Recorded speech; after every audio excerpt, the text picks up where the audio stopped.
헬스조선 상례 서비스 3일의 약속. 네, 여러분 안녕하십니까. 지금 온 국민이 신종 코로나 바이러스 때문에 걱정들이시죠. 지난번에 언젠가 한번 말씀드린 적이 있습니다만 정부의 방역 대책 발표 무시하지는 마시되 그렇다고 믿지도 마십시오. 방역 대책 구멍 뚫렸습니다. 이제는 각자 도생의 심정으로 자신의 건강은 자신이 지키셔야 됩니다. 오늘 드릴 말씀은 다른 얘기입니다. 임미리 고려대 교수가 쓴 칼럼 민주당만 빼고, 그리고 그것에 놀란 민주당이 임미리 교수와 신문사를 고발했다가 여론의 힘에 밀려 고발을 취한 사건. 이것은 우리에게 역설적으로 중대한 가설을 한 가지 생각하게 만듭니다.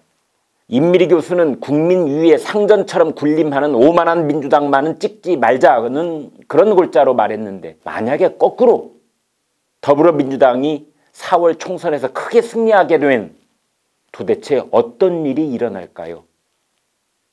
더불어민주당이 이기게 되면 도대체 어떤 일이 일어날 것으로 염려가 되기에 많은 지식인들이 나도 하면서 민주당만 빼고 라는 칼럼에 동참하고 있는 것일까요? 오늘은 한 중앙일간지의 동료 언론인이 쓴 칼럼을 인용해 보겠습니다. 민주당만 빼고 라는 그 미투성 제목을 붙인 이 칼럼은 4월 총선에서 더불어민주당이 이길 경우 한국을 위대하게 했던 모든 인프라가 파괴될 것이라고 했습니다. 먼저 이런 대목부터 보겠습니다. 더불어민주당이 이기면 첫째, 문재인 대통령은 계속 한국을 혼란에 빠뜨려 우리가 20세기에 했던 것처럼 21세기를 선도할 인프라 구축을 불가능하게 할 것이다. 둘째, 한국의 가장 중요한 우방국들로부터 배척받는 문 대통령은 중국과 북한을 견제할 수 있는 국제 공조를 끌어내지 못할 것이다. 중국과 북한은 그것을 잘 알고 있다. 셋째, 중국, 북한은 또한 뼛속까지 친중, 친북인 문 대통령이 중국과 북한의 인권 문제를 건드리지 않을 것을 잘 알고 있다. 두 나라는 자신들의 봉인, 문 대통령을 쉽게 놓아줄 생각이 없다.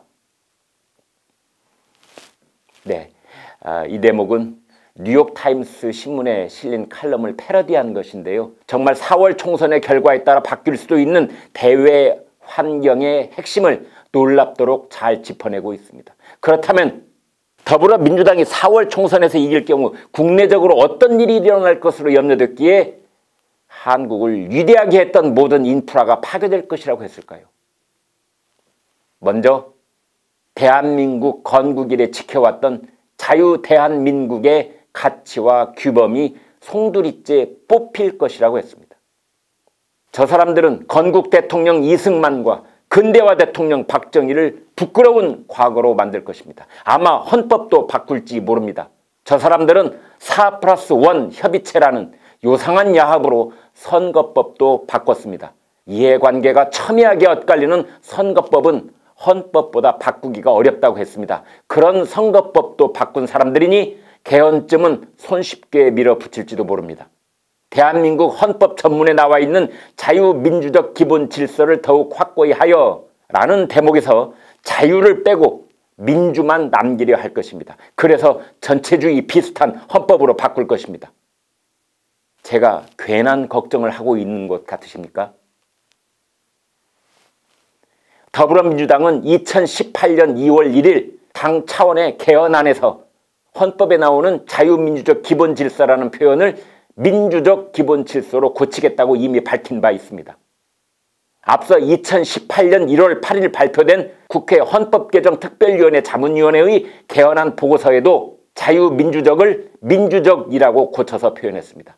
같은 달 한국교육과정 평가원이 만든 새 검정 역사 한국사 교과서 집필 기준 시안에도 자유가 삭제된 그냥 민주주의로 표현되어 있습니다.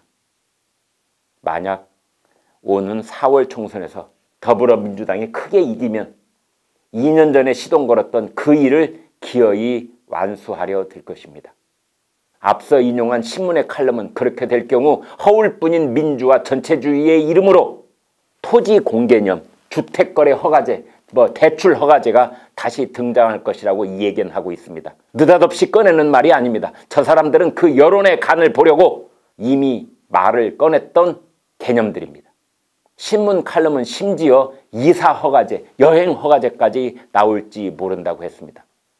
만약 오는 4월 총선에서 더불어민주당이 크게 이기게 되면 공수처법이 그 어떤 법보다 무서운 법이 될지도 모릅니다. 몇 달 뒤 출범하는 공수처는 검찰로부터 울산 선거 공작 사건을 넘겨받아 혐의 없음 이렇게 결론 내고 땅에 묻어버릴지도 모릅니다. 장담컨대 공수처는 절대로 대통령과 대통령 측근들을 수사하지 않을 것입니다. 대신 공수처는 윤석열 검찰총장의 아내인 김건희 씨가 주가를 조작했다는 의혹 사건을 새로 파고들 것입니다. 이 의혹은 경찰과 검찰 모두 내사 대상이 아니었다, 사실 무근이다 이렇게 결론을 냈음에도 불구하고 공수처는 그냥 넘어가지 않을 것입니다. 윤석열 총장이 견디기 힘들어질 수도 있습니다. 만약 오는 4월 총선에서 더불어민주당이 이긴다면 조국 씨가 화려하게 되살아날 것입니다. 2019년 온 국민들에게 불공정과 파렴치함의 상징이 됐던 조국 씨, 그가 검찰개혁의 1등 공신으로 부활하여 정의와 선을 외치게 될 것입니다. 그에게 마음에 큰 빚이 있다며 애틋한 마음을 표출했던 문 대통령은 그를 법무장관보다 더 큰 공직에 기용하려고 할 것입니다. 기업과 기업인을 잠재적 범죄자로 취급했던 친노조 정책은 더욱 강화될 것이고 투자는 살아나지 않고 기업의 해외 탈출은 계속될 것입니다. 40대, 50대 가장들의 일자리는 더욱 급격하게 줄어들 것이고 총선 전까지 포퓰리즘 정책의 일환으로 노년층에게 제공했던 용돈벌이용 허들의 일자리마저 빼앗아갈지 모릅니다. 그래도 국민은 경제는 올바른 방향으로 가고 있다는 소리나 듣게 될 것입니다. 여러분은 어떻게 생각하십니까? 오는 4월 총선에서 여당이 크게 이기면 어떤 일이 일어날 것이라고 보십니까?